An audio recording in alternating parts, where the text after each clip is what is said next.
it doesn't matter where you are, whether you're based in Prague or in Brussels or in Niamey. I think the fight for reproductive rights and the rights of women and girls is a fight that needs to continue everywhere. Because as we're seeing now in Europe, whether it's Poland or other countries where there's increasingly strict regulations against abortion, in the States, even access to family planning is under threat. This is a fight that doesn't only need to happen in the Sahel or in Niger. This is a global fight for women's rights that also needs to happen. So yeah, we're not done yet.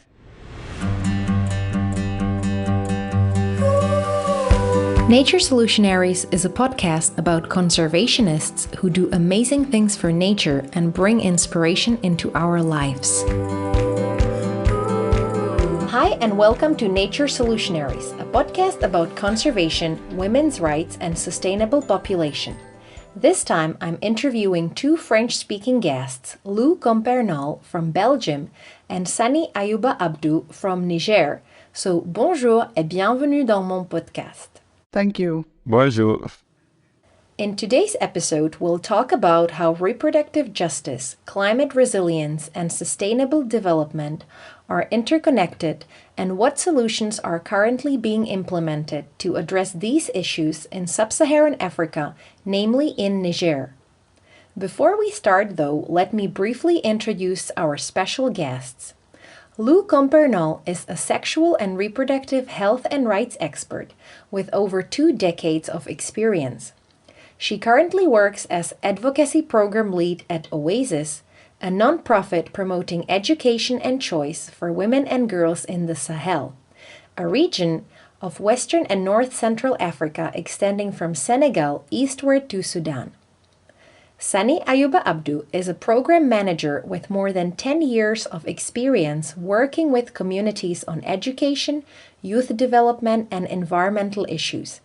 He's the executive director of Young Volunteers for the Environment in Niger, a non-profit focusing on sustainable development, climate change, and youth leadership. Now that you know a bit about our guests, let's jump on the interview.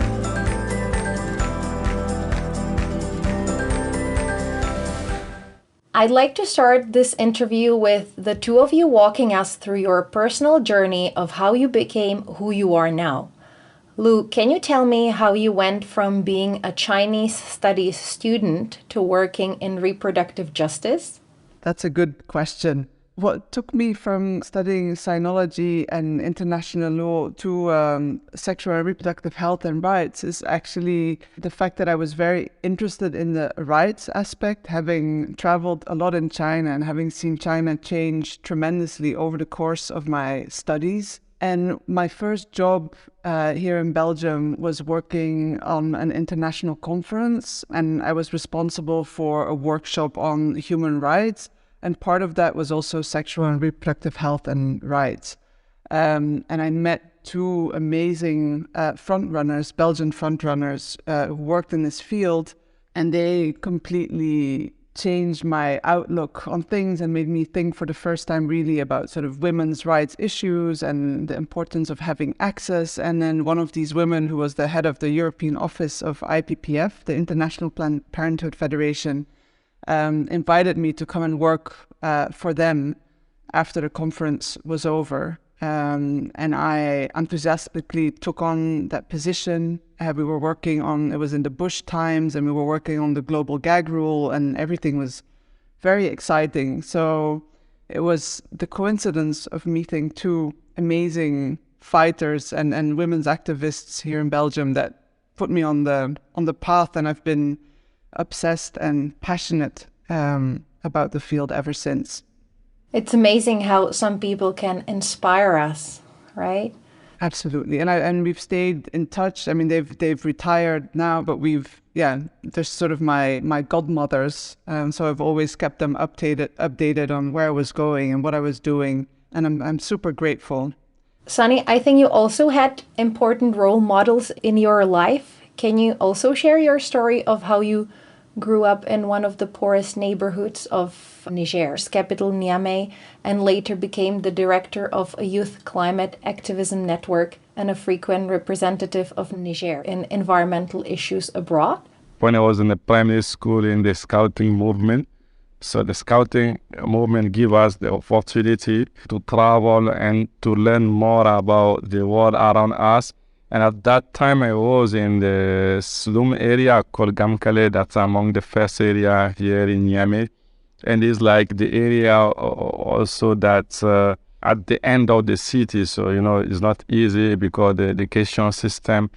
And at that time, we have to go like beyond the area to find wood for cooking and also to find fish for the family sometimes. So, and at the time, we realized that the environment is polluted. There is no way to find wood around the area. And also the river is every year polluted by the manufacturer that around the city, all those things. Scouting, we have a strong relation with the nature because every year during the camping, we went to some bushes or some area and we tried to camp there and plant trees. So that gave me this opportunity to love more the nature, to develop this passion. And then when it's come now to study public policies, I realized the linkage between like strategies and also what people are doing at the ground level and how we can connect them. And, every year we know so this demographic issue here in Niger, we double our population, I think, every 25 years. So that's among the things that for me is very important. And as climate change advocate also, I realized that for the climate justice, the population pressure is something that we must do something on this also. Sure, absolutely. Hearing your stories, one might think that you two are working on completely different topics. Lou, reproductive rights on the one hand, and Sani, climate resilience and sustainable development on the other. But this is far from true. In fact, Young Volunteers for the Environment and OASIS Sahel are long-term partners. Can you explain how these two fields overlap and how the two organizations cooperate?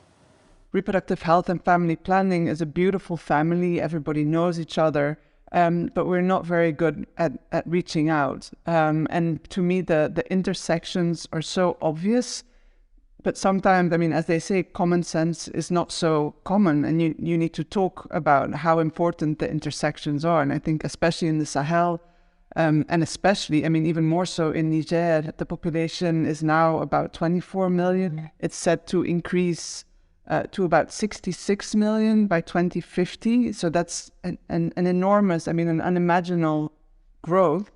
Already the country is struggling, but when you couple that with climate change and the fact that at the personal level, for women who are, because of climate change, going away from regions where there's either too much violence or too much drought, they don't have access to health services, they cannot access family planning, they continue to have children, are losing their children because they can't take care of them. So on a personal level already, it's a huge tragedy. But when you extrapolate that and look at families and at communities who are on the move, who are suffering and who do not have access, everything just gets exacerbated by the ability or the non-ability to have access. And the sadness is that a lot of people feel that this is, or there's this discourse that it's about sort of the neo-colonialism and pushing for family planning and not wanting African nations to grow. But this is really about providing choice and access to women who want to have access. And we know in the Sahel, 1/4 of women want access to family planning, but they do not have it. So even just by reaching the women who actually have the right to control their fertility, to decide if they want children and when they would like to have children, just giving them their right would already alleviate a lot of the current pressure and suffering as a result. So it's, the interconnection is at all levels. So from the personal to the nation to the whole region, really. You're right. We need to take integrated solutions and not single sector solutions. While reading up for this interview, I learned that in Niger, young girls and women have sparse access to family planning, education, and gender justice. Precisely speaking, only 16% of girls finish high school. Girls marry very early. The average age at which women in Niger marry is only 17 years, and consequently, women have on average 7.6 children. What do you think needs to happen in Niger so that women are more empowered? The main thing to do is to improve our education system and to develop a program that maintain girls at school, because that's the issue sometimes. When it's come for at primary level, at primary school, girl can go to school until primary, and then when it's come to continue study, they already have the age to be married. So it's like we have to reinforce the law against child marriage, and also to improve the education, because for me education is the only way that maintain girl long time to school. And then when a girl have this capacity, this opportunity to stay school and well educated, they can decide themselves when they want to be married, or what kind of activities do they want to do. But the issue, the challenge that we are facing is that more than like 60 to 70% of the population here in Niger are living in rural area. So we have several challenges in terms of access of education and also the quality of education. So for me, the key word is to build resilience through our education system that can allow girls to stay long time in school, and then they can decide from themselves.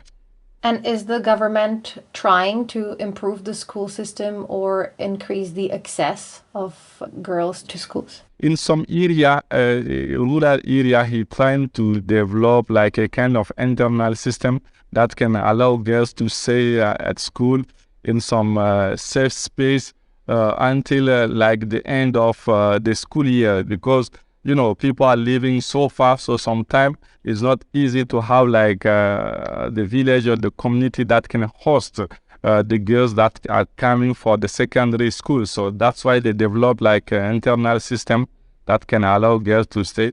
But it is like a kind of pilot phases. So we are waiting to see if they are developing other system like this. Because, some like we have 8 regions in Niger. I think all the 4 are in some security crisis. So like we have this women mobility also that can, several schools are closed. So it is not easy. That's why people oriented the government to focus this kind of internal program for this community that are displaced. For me, it's very important to develop more program on that. Besides education, another challenge is the unmet need for contraception. I read that currently 21% of women in Niger have an unmet need for contraception. Lou, what is OASIS trying to do to help these women gain access to contraception? We have several programs that either focus on access to reproductive health supplies, but also by registering them, sort of official registration, so that they become more easily accessible in countries. But we also have programs that really focus on providing education to young girls, from very young girls to sort of secondary school age, but also including married adolescents, which is very important since, as you said, such a large percentage of girls marry at a very young age, between sort of the age of 15 and 17.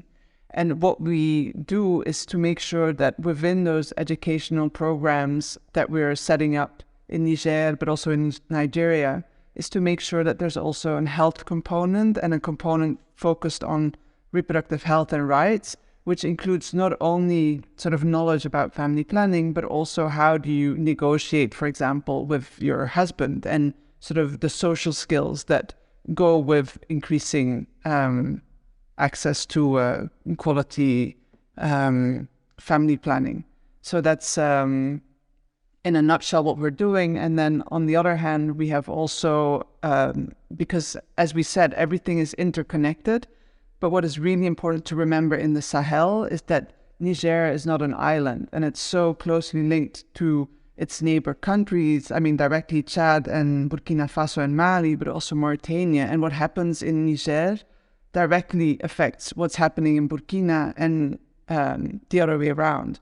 So we've set up a regional network of intersectional and multi-sectoral activist women that are doing very high-level advocacy with high-level platforms, international platforms like the Sahel Alliance, but also the G5 Sahel, to make sure that issues and intersectional issues like climate change, access to girls' education, sexual and reproductive health and rights, that they get a higher place on the agenda and get the funding that they need, because these are really the founding stones or the cornerstones of sustainable development, but they're not getting the attention that they need. Speaking of contraceptive care, there are different barriers that make it hard for girls and women to use contraception. What are the most common reasons why women in Niger don't use contraception?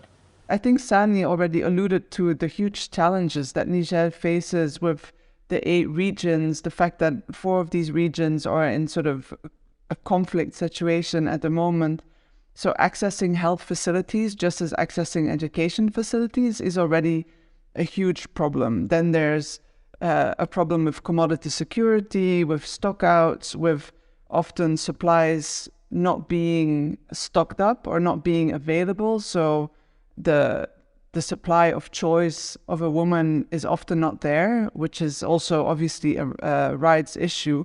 And then there's also obviously an important barrier of cost, that when you're struggling to meet your basic needs, women and mothers especially are always going to prioritize the needs of their children and their families before their own needs. So they will take care of themselves last. So those to me are really the 3 main barriers. It's the access to health, the existence of health facilities, the stock up of supplies, and then the cost of getting them, not only the cost of the commodities, but also the cost of getting to a place where you can get the commodities. So that's walking 2 days to a health facility and having to leave your family to be able to do that. So it comes at a huge cost. And then obviously in Niger, there's very limited comprehensive sexuality education. So women and girls are also not well informed. So a lot of the information that they get is through friends, where there's a lot of misconceptions about the effects and the side effects. So there's also, again, a link with education that is hampering access. And then, lastly, there's also obviously cultural barriers, but Sani can complete that, have the feeling that they put too much weight into the religious barriers, while actually when we talk with religious leaders in the region and when we look at the Quran, it's actually very accepting of spacing births. So there's also what I call self-censorship, where people say, oh no, we can't talk about contraception in Niger. Well, actually, in a lot of the times you can. You just need to phrase things in the right way so that they're culturally acceptable. But Sani can definitely say more about that. Thank you. Sani, can you speak to that? That's really interesting. Yeah, for sure. It's very important to understand here that the faith, the beliefs of the community make difficult sometimes this kind of raising this kind of issue. The majority don't understand sometimes the difference between the religion beliefs and also the traditional way to do things. So that's why it's very difficult, as I said, to raise this kind of issue. But how we do here is trying to develop a kind of awareness campaign among young people first, because we think it's very important to be focused on young people and girls, because they will be the one that tomorrow will be the leaders and decide how things going on. So we do that, and we try to mobilize them to give them the necessary information about the interrelation, the linkage between all those subjects. And at the end, we try to develop some task forces at the regional level, because we can stay only here in Niamey and try to decide what's happening at the whole country level. So now we have like some advocates in all the 8 regions in Niger that have like the necessary knowledge about these issues and try to mobilize their peer to some awareness campaign. And we have a strong relation with the traditional leaders also, because actually the majority of the traditional leaders are like the former people that working on the administration that are retired and now they understand. So we have hope that for the next coming years at the local level also the traditional leaders can help us to develop strategy and also to share the message about the importance of education, the importance of using a contraceptive. But we still like have this barrier of the religion, because in Muslim also we have several sects, several categories. So we have some Muslim leaders that are with this kind of action, this kind of discussion, but we have like the conservators that really don't want to discuss about reducing the number of births by family or by men or women. And we have this kind of polygamy also, that the majority people try to think that they have the rights to develop or to have more than up to 4 wives. So that's an issue also, because in the past we have like several land, we have natural resources, so people can have the number of children. But now today with the climate change, we don't think that people can, a family can develop a kind of strategy like this, because all the majority of the land that we have in Niger are very, very degraded. We have like a strong pressure to the natural resource. So it's very important for a family to make attention on this. And every year we are facing to some disaster like flooding or drought. So that can push community to leave their village, to leave their land to another land or another community. And on this kind of displacement, sometimes there is conflict, there is several issues. So we try to make people understand all these challenges and to make the right decision when it's come to develop, to have like a huge number of family or not, depending on the resources and the capacity that they have, and to promote, as we say, the girl education. And one of our activities is to see at the policy level also, the national policy, the regional policy, and the strategies, how they can put this kind of intersection on that. Last year we developed like our national adaptation plan on climate change and also the national determined contribution. So we try to push this kind of subject, because in the past they didn't see the relation, they didn't put it in there, this kind of planification. So we tried with our activities of advocacy and also by participating at the national level policy strategies to take to account the topics, and maybe they can orient it more finance on that, because when it's come to see the budget, the national budget that oriented for the contraceptive tools is not enough. That's really tough. As our interview is coming to the end, I'd like to ask you one final question. I'm always thinking about how I'm grateful that I could study and have a good healthcare system that allows me to choose from different types of contraception and space my children as I wish. And I'm always asking myself, what can people like me do to help young girls and women in Sahel to gain the same rights? Any ideas, Sani and Lou?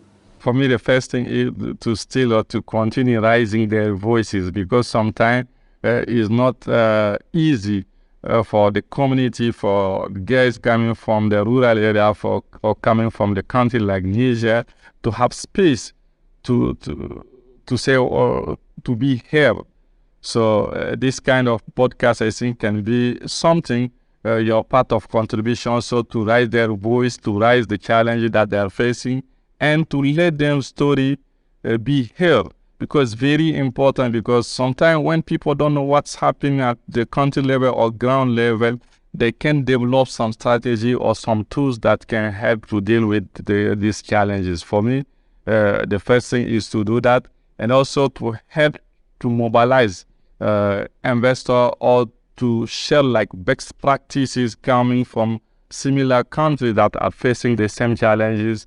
Because I used to participate to the first National Forum on Population. They invited like countries like Egypt or Indonesia, some countries that deal with the issue of population, to share their best practices. But this is at the national level.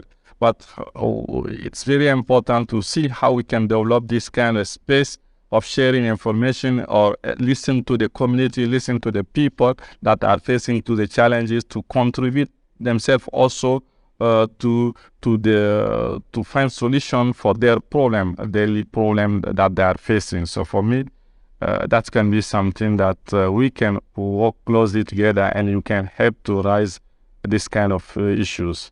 Yeah, and I think, for me, a key role that journalists play is really making all this very technical knowledge and all these numbers, make them accessible and understandable, but also really highlighting the fact that this is not just about Niger, probably a country that most people never think about, unfortunately, but this is about the Sahel, this is about the African continent, and this is also about the global village, because we are all connected. So what is happening in the Sahel also has a huge impact on migration and migration streams, and people dying in the Mediterranean Sea because they're trying to get out of the zones that are becoming unlivable. So the story, it's a huge story, and it's a crucially important story. But if we don't tell it in words and sentences that catch people's attention and imagination and makes them realize how crucial and how vital that is for